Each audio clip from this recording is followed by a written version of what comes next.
Hey everyone, Morgan here. And while I'm building this stove from scrap and cooking on it, let me tell you a story that I read on Reddit that really stuck with me. And it's not that like everything went wrong in this story, but things still fell apart in a very interesting way. So stick with me. So this was a normal family in a city, in an urban area with kids, and the power went out during a storm. There was no explosion. There's no riots. It wasn't an apocalypse. It was just it's dark, and it's cold and it's scary.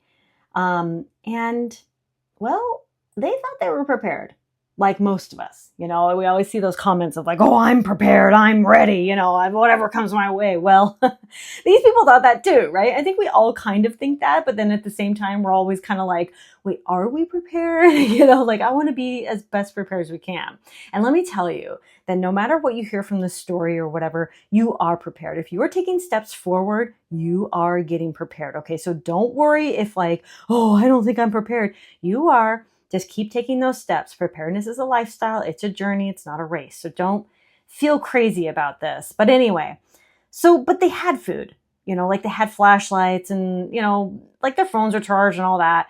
Like they were fine at first. But when night came, some things started to fall apart a little bit. The kids couldn't sleep. The apartment just felt different in the dark, like they heard the sounds were louder outside. They heard every siren, the car door, all the people talking and yelling. They heard everything, right? It's different. Night hits and it changes everything. Okay. This is the part that hardly anyone plans for. It's the emotional shock of staying calm and realizing that you are actually on your own. And it's tough. It's really, really tough to come to this conclusion. Okay. They had stuff, right? The stuff was great. It was helping them, but it wasn't helping them emotionally. It wasn't helping them spiritually. It wasn't helping them. Like they just kept checking their phones and they were trying to get to the group chats and the social media and they were able to access some things but rumors were flying, right? But they kept seeing reports of like, oh, the power's going to be back in an hour.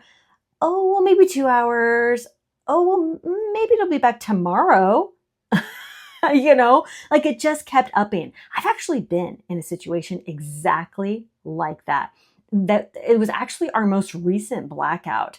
And the power went out. It was a beautiful day, right? There was no storm. It was just a beautiful day and nothing was going on. And then all of a sudden, it went out. And we were checking our phones too, but it was really hard because we're in the urban area. So like the cell towers were getting bogged down. It was really hard to get onto the cell service and the information to get information.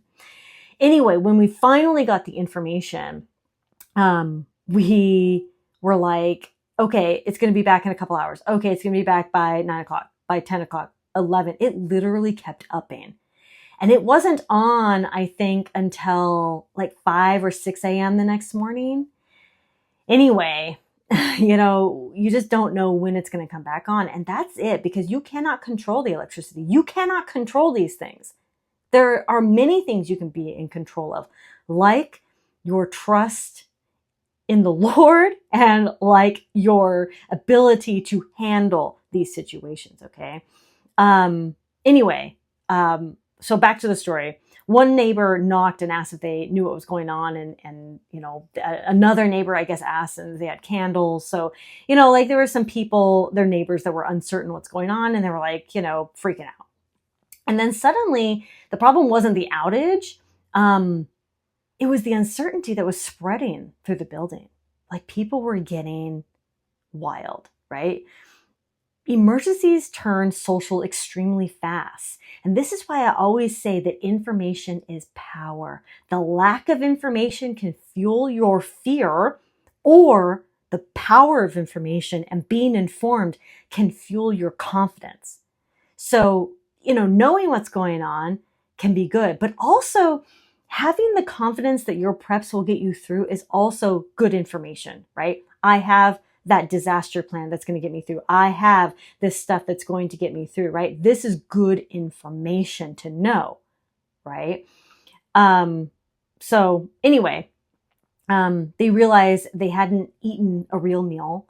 They had literally been snacking. Oh no! Oh.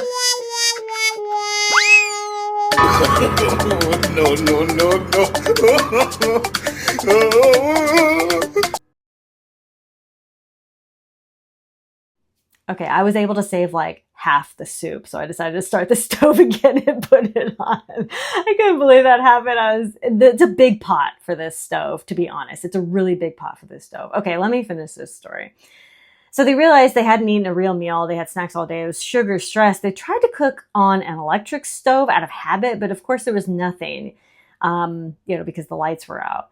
And so they were like, uh-oh, we thought we were prepared, but we don't know how to do this stuff without the systems. And so they had this dependence on the systems, and they realized this. And this is why skills matter so much, because when our habits start flowing from, I'm just going to turn on the faucet, to I'm going to flip that switch, and you can't do that stuff anymore, well, that's where your preps shine, okay? They ended up eating cold food by phone light, and the kids were crazy and they were unhappy. There was no plan for heat, no plan for cooking. They had some flashlights and stuff, but they just really had no plan for deciding and doing this stuff.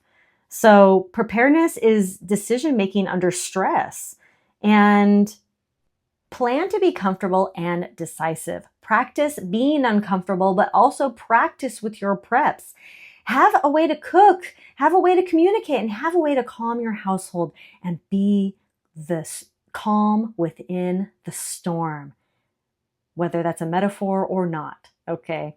Be prepared, and I hope you'll continue to follow me. And if you like this format of video, please be sure to like this video and comment, and come on over to my Patreon, where I teach one skill every single week. And I teach you how to do this stove plus so much more in my Patreon. And if you're sick of watching me eating, just please like and comment and subscribe, okay? I will see you guys later. Conquer tomorrow by preparing today. I'll see you later. Bye.